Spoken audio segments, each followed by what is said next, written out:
네. 자, 그러면 올려주시는 동안 저희는 이제 받아놓은 종목을 하나 체크를 해 보겠는데요. 4227님께서 아까 전에 누구죠? 달버그님이 그 얘기하셨던 거랑 비슷하네요. 올려주셨어요? 네. 또 다른 M 플러스입니다. 예, 12,400원에 매수를 하셨어요. 오늘 수익 아주 축하드리고요. 네. 오늘 뭐 팡 한번 뛰었죠. 15%라서 지금 계산해 보면 55% 이상 수익이 났습니다. 지금 생각보다 빠른 상승이다. 그래서 어떻게 대응을 해야 할지 모르겠다. 이렇게 말씀하시는 것 같아요. 그렇구나. 하긴 이 M 플러스가 올해 들어서면서 꾸준히 올라오기 시작했고 시청자님 매수하신 지금 가격대도 보니까 한 번 급등 이후에 쉬어가다가 반등 나오는 구간에서 지금 잘 잡으셨거든요. 그러네요. 그러고 나서 12,000원에서 지금 오늘 급등이 나오면서 이제 2만 원 근처까지 갑자기 올라갔어요. 시청자님은 이 종목을 매수하신 이유가 하나기술이 급등을 하니까 그에 대한 후발주자로 지금 M 플러스를 매수하셨고요. 그러셨군요. 근데 매수하실 때 목표가를 설정해 놓지 않은 거예요. 그렇기 때문에 지금 이 상승에 있어서 목표가 어디로 잡아야 되는지 궁금하고 말씀하신 것처럼 너무 빨리 상승하니까 이거를 더 길게 가져가도 되는 건지 아니면 지금 빨리 팔아서 수익을 챙겨야 되는 건지 네. 저희가 그 고민 해결 한번 해보도록 하겠습니다. 네, 자 그럼 오늘도 이 M 플러스를 가지고 두 분의 의견을 들어보겠습니다. 네. 우선 박철순 이사께서는 키워드 어떻게 잡으셨습니까? 내일이 더 기대되는 기업입니다. 긍정적이군요. 너무 긍정적인 네. 미래가 밝은. 자, 그리고 김영일 전문가는요? 역대급 실적 발표입니다. 그렇습니다. 그렇죠. 자, 네. 그러면 하나씩 좋은 키워드를 하나씩 얘기해 주셨는데 자세히 들어보죠. 이사님 어떻게 볼까요? 일단은 하나기술이 너무 먼저 좀 올라갔었잖아요. 사실 두 회사 모두 다 이제 2차 전지 조립 공정 관련된 장비 회사라고 보시면 되는데 하나기술이 너무 올라가니까 이걸 매수하기는 좀 부담스럽고 네. 그래서 차선책으로 이제 M 플러스를 올리셨는데 적중했네요. 개인적으로 굉장히 좋아하는 매매 스타일이에요. 왜냐하면 급등하는 종목들 탔다가 바로 물리는 경우도 굉장히 많거든요. 그러면 동종 업계 내에서 어느 정도 기술력이 있고 실적 나오는 기업들 중에 적당히 올라온 종목들, 부담되지 않는 종목들을 사는 것도 순환매를 고려한 전략이 될 수 있기 때문에 일단 굉장히 잘 전략적으로 대응하셨다고 생각을 합니다. 일단은 M 플러스 같은 경우는 굉장히 강점이 많은 회사입니다. 일단 첫 번째로는 턴키 경쟁력을 보유하고 있는 부분이 강점이라고 말씀드릴 수 있는데요. M 플러스는 앞서 말씀드린 것처럼 2차 전지 조립 공정, 장비 관련된 기업이고요. 노칭이라든지 스테이킹, 템 멜딩, 그다음에 패키징까지 턴키 수주가 가능한 기업입니다. 그냥 키만 돌리면 그냥 바로 사용할 수 있게 장비를 제공해 주는 거죠. 처음부터 공정 끝까지 장비를. 다 해주네요. 네, 맞습니다. 네. 이게 강점이기 때문에 고객사로부터 굉장히 이렇게 꾸준하게 러버풀을 받고 있는 회사라고 보시면 될 것 같고요. 사실 과거에는 SK온이 거의 주 고객사였기 때문에 이게 조금 아쉬운 부분이었어요. 왜냐하면 SK온에 대한 의존도가 너무 높기 때문에 이 회사가 약간 흔들리거나 뭐 발주가 좀 늘어지거나 이러면은 실적에 금방 영향이 미치거든요. 네. 그런데 지금 현재 고객사를 계속적으로 다변하고 있는 상태이기 때문에 이런 리스크 부분들은 조금씩 소멸되고 있다고 보시면 될 것 같고요. 이런 것들이 확인이 되면서 시세가 더 많이 나오고 있는 종목이다 이렇게 보시면 될 것 같습니다. 네. 다음으로는 신규 수주액 고성장 그다음에 실적에 대한 부분인데 일단 연간 신규 수주 금액을 제가 알아왔는데요. 2020년도에는 870억이었습니다. 그 해에 수주를 따낸 금액이요. 그런데 2021년도에는 1,895억. 그다음에 작년 같은 경우는 거의 3천억 원에 육박을 했고요.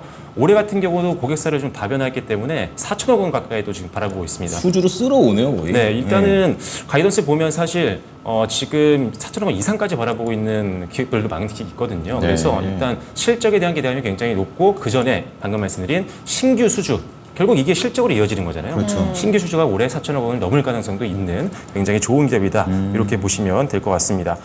그리고 올해 이제 상반기 이제 실적 발표가 끝났잖아요. 그래서 반기 보고서를 봤더니 지금 수주 잔고가 한 4,300억 원이 넘게 있어요. 굉장히 많이 깔려 있는 상태고 올해 이제 신규 수주를 했던 거래처를 확인을 해봤더니 지금 전부 다 거의 해외향이에요.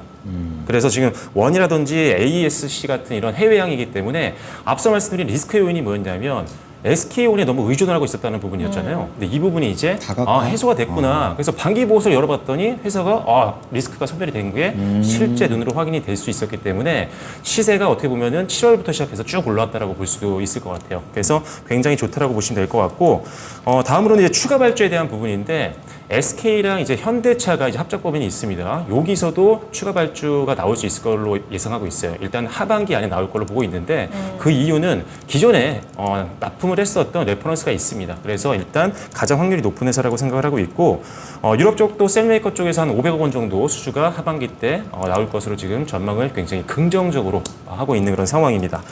그리고 실제 이게 지금 해외 고객사 중에 아까 이 AESC라는 회사가 있었잖아요. 수주를 상반기에도 했었는데 이 회사가 사실 내년에 추가 증설이 예정이 되어 있어요. 그래서 이게 계획대로만 진행이 된다고 한다면 올해 또 추가 수주가 들어올 가능성이 있습니다. 그래서 이것도 하반기에 추가 수주에 대한 가능성을 높여주는 부분입니다.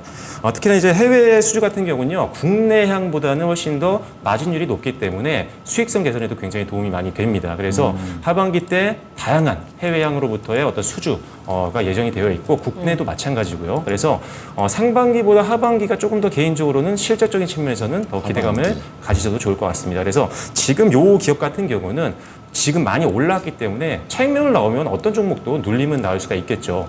그럴 때만 한번 매도하셨다가 다시 또 눌림 끝나고 저점 만들고 반등 나올 때 한번 다시 매수하면 되는 종목이기 때문에 일단 중장기로 봤을 때는 지금 긍정적인 부분이 너무 많은 기업이다. 그래서 신규로 진입하시는 분들은 좀 천천히 기다리셨다가 네. 바닥권에서 한번 눌림 나오고 그때 진입을 하시는 게 좋을 것 같고요. 가지고 있는 분들은 상방 열어놓고 뭐 계속 봐야죠. 쭉쭉. 네. 알겠습니다. 좋네요. 계속해서 좀 발을 넓혀가고 있는 것 같아요. 2차 전지 장비 쪽에서 좀 인싸가 되어가는 게 아닌가. 그러게 말입니다. 그에 대한 성과 계속해서 좀 기대를 해볼 수 있을 것 같습니다. 네, 자 이번에는 김영일 전문가인데요. 역대급 실적 발표, 이제 좀 더 실적의 포인트를 잡아주십니다. 어떻게 볼까요? 뭐 역시나 지금 2차 전지 같은 경우에는 사실 좋은 이야기에 목말라 있는 상황이라고 생각을 하거든요. 전체적으로 쉬어가는 분위기니까. 한 방 더. 그렇죠. 더 필요한. 그래서 네. 네, 지금 현재 상태에서 무언가 이제 좋은 이야기가 나오는 종목들이 선별적으로 상승이 나오고 있다라고 보여지는데 엠플로스가 지금 워낙에 좋은 실적을 보여준 거죠. 작년 한 해 매출이 1,160억 정도 됐거든요. 네. 그런데 올해 2분기 매출액만 약 1,495억이 나오다 이미 보니까 넘겨버렸네요. 한 분기 만에 네. 지금 작년 매출액을 넘겨버렸습니다.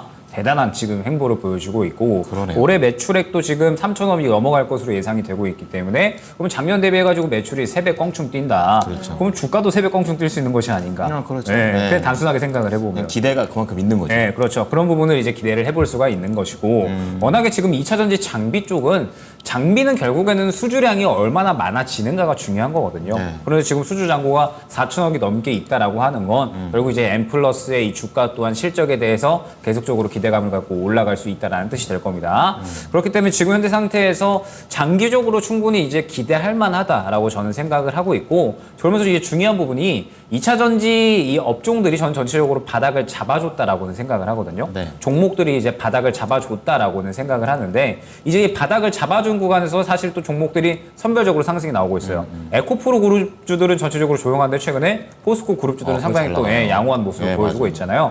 2차 전지 같은 경우에는 아까도 이제 말씀을 드렸었지만 선별적인 상승이 당분간은 나온다라고 봐야 될 것 같습니다.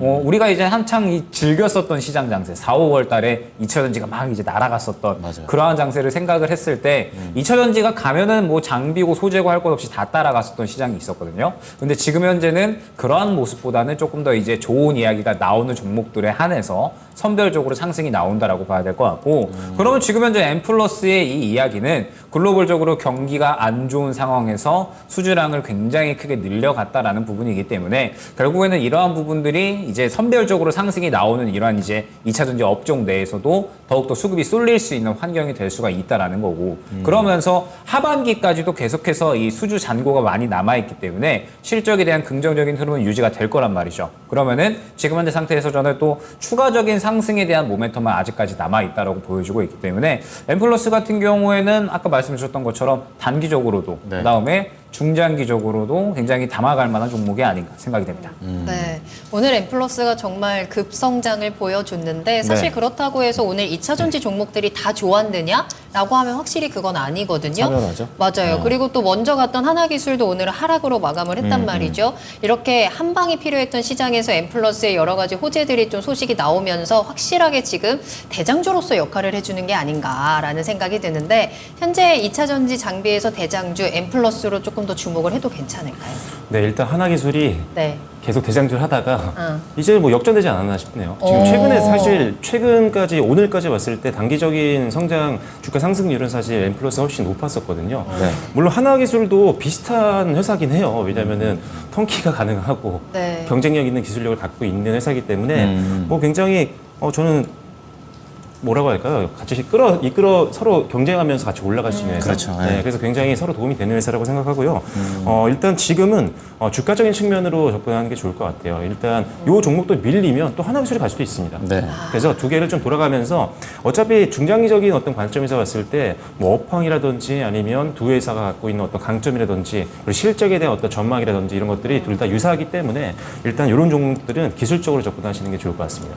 그럼 우리 시청자님 기술적인 대응 전략 조금 더 자세히 알아볼까요? 네, 일단 M+ 같은 경우는 지금 사실 기간적으로 보면 2022년도 작년 이제 1월 달에 최고가를 만들었었잖아요. 그리고 나서 상당히 오랫동안 조정을 받았었는데 네. 리스크 요인도 해소가 되고 이제 실적이 눈으로 확인이 되면서부터 올해 상당한 탄력을 받고 있는 그런 상태입니다.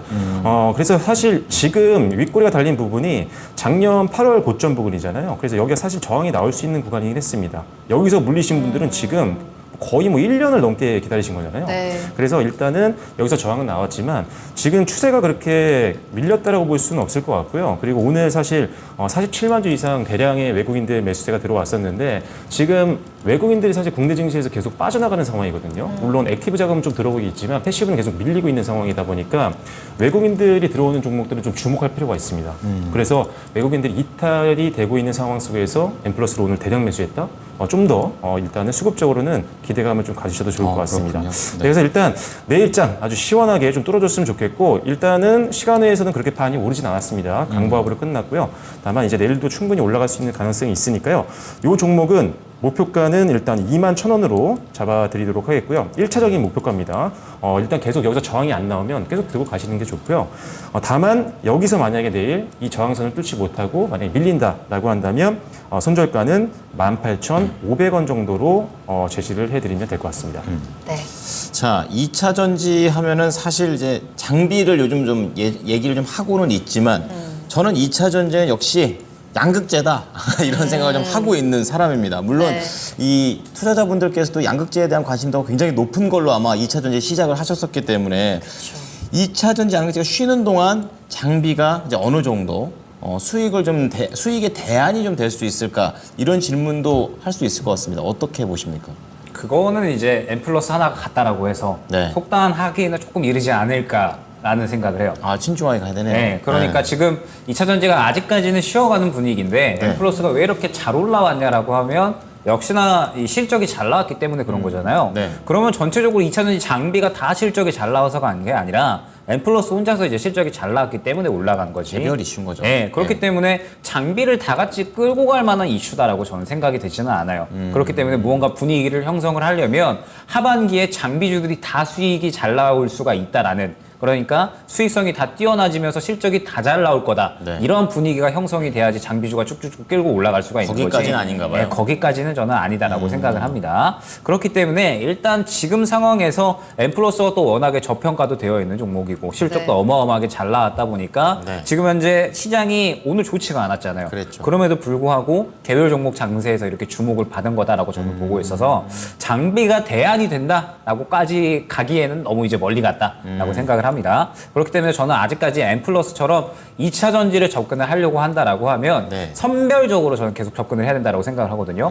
포스코 에코프로 그룹주 내에서도 포스코 DX만 마구마구 올라가는 이유 역시나 지금 현재 이 새로운 좋은 이슈가 나왔으니까 코스피 이전 상장한다라는, 그러면서 수급이 몰려주니까 같이 상승이 나온 거거든요. 네. 그러면 M+도 지금 보게 되면 좋은 호실적이라는 이슈에 기대면서 수급이 더 몰려주니까 상승이 나온 겁니다. 그렇기 그렇죠. 때문에 저는 아직까지는 2차 전지 장비 쪽은 다 올라간다라는 분위기보다는 선별적으로 시장이 주목을 해줄 때 접근을 해야 된다라고 보고 있고, 네. M+ 같은 경우에는 다만 저는 이제 생각을 했던 것이, 만약에 이제 시청자님이 잡았었던 단가에 제가 잡았었더라면 오늘 제가 어떻게 했을까라고 했을 때 네. 저는 절반 정도는 매도를 하지 않았을까. 아. 네, 왜냐하면 예. 지금 이 M+를 길게 봤을 때 2만 원 정도가 딱 1차 목표가로 보기 좋았어요. 보게 네. 되면 앞선 구간에 이제 매물대가 있으니까 결론적으로 이제 이 거래됐었던 구간의 매물대가 상당히 두터워요. 그렇기 때문에 한 번 더 이 구간을 뚫어주면서 올라가려면 요 정도의 물량은 한 번 더 들어가 줘야 됩니다. 그래야지 요 구간을 다 뚫어줄 수가 있다는 거거든요. 그러면 오늘 거래 대금이 한 400억 정도 나왔으니까 네. 5, 600억 정도는 또 한 번 더 거래가 되어야 앞선 물량을 소화를 해줄 수가 있다라는 겁니다. 근데 약간 부담되지 않나요? 그 오늘보다 더 많이 이래야 되는 거니까. 네, 오늘보다 더 많이 들어와야 그렇죠. 된다라고 네. 보는데 결국 오늘의 상승이 실적에 대해서 반응이 나온 거잖아요. 그렇죠. 그럼 우리가 생각을 해봐야 될 게 장비 쪽에서 실적 다음으로 좋은 이야기가 나올 게 있을까? 뭐 수주 네, 수주권도 지금 이제 오늘 다 반영이 된 거죠, 사실상. 네, 그렇죠. 뭔가 그렇기 때문에. 엄청난 양의 수주가 아닌 이상. 네, 예. 그러면 여기서 이제 수주 잔고가 4천억인데 알고 보니까 뭐 8천억이더라. 아, 맞죠. 뭐 이런 식으로 갑자기 뻥튀기가 되지 않는 이상은. 부담인데요. 예. 네, 그러면은 여기에서 추가적으로 이 뚫어주기는 살짝 어려울 수가 있어요. 그렇기 네. 때문에 일단 저는 만약에 제가 이 종목을 갖고 있었고 저가에 잡았다라고 한다면 네. 절반 정도는 차익 실현하고 봤을 것 같아요. 그러면서 이제 만약에 이 구간에서 말씀드렸듯이 2만 원 구간을 뚫어주려면은 강한 힘이 필요한데 추가적으로 강한 힘이 들어가 주지 않는다라고 하면 그대로 이제 차익 실현이 나올 수가 있거든요. 그러면 저는 이 종목 같은 경우에는 나머지 물량도 차익 실현을 한 다음에 다시 잡았을 것 같아요. 저가에서 다시 한번 잡을 기회를 준다라고 하면 네. 저는 다시 또 굉장히 매력적인 종목이 될 수 있다라고 생각을 하거든요. 굉장히 다른 종목들에 비해서 이제 퍼 수준이 굉장히 낮아요. 8배 수준밖에 되지 않기 때문에 싸네요. 다른 2차전지 장비주에 비해서 굉장히 저평가된 종목이라서 결국에는 재매수 구간을 줄 거다라고 보고 있거든요. 그렇기 때문에 일단 저는 이 종목 같은 경우 시청자님께서 매도한다, 슬슬 차익 실현한다라는 부분은 어느 정도 염두에 두시되 예. 다만 이제 시장에서 지금 2차전지 쪽에 워낙에 다 쉬어가는 흐름이기 때문에 M+가 여기에서 이 수급을 더 받고 갈 수가 있어요. 2차 전지가 전체적으로 쉬어가기 때문에 네. 오히려 지금 현재 상태에서 수급이 더 몰릴 수가 있고 그러면은 이제 뚫어줄 가능성도 생각을 해야겠죠. 만약에 현재 구간을 뚫고 올라간다라고 하면 약 22,000원, 23,000원 정도까지는 또 2차로 볼 수가 있을 것 같거든요. 그렇기 때문에 일단 내일, 그 다음에 한 모레 정도의 흐름을 보시면서 뚫어주면은 추가적으로 더 수익 확대를 노리시되 만약에 그렇지 않으면 차익 실현을 진행을 하신 다음에 한 15,000~16,000원 정도 왔을 때 다시 한번 재매수를 해보시면 저는 또 수익을 가져다 줄 종목이 아닌가 생각이 됩니다. 네, 자 오늘 M+와 관련해서 참 좋은 기업이구나 좀 이런 생각을 하게 됐습니다. 네. 두 분의 의견 정리해드리겠습니다. 자, 우선 박철순 이사께서는 보유 의견이세요. 내일이 더 기대되는 기업 이러면서 수주 얘기를 좀 많이 해주셨고 목표가 21,000원, 손절가 16,500원이 되겠습니다. 자 그리고 김영일 전문가는 매도 의견인데 뭐 나빠서 매도다라기보다는 이제 한번 올라왔기 때문에 또 추가적인 그런 재료, 뭔가 좀 더 강한 재료 이런 게 나오기 전까지는 좀 쉽지 않은 부분을 생각해서 나왔다가 다시 들어가자라는 관점입니다. 목표가 2만 원, 손절가 15,650원 제시하셨습니다.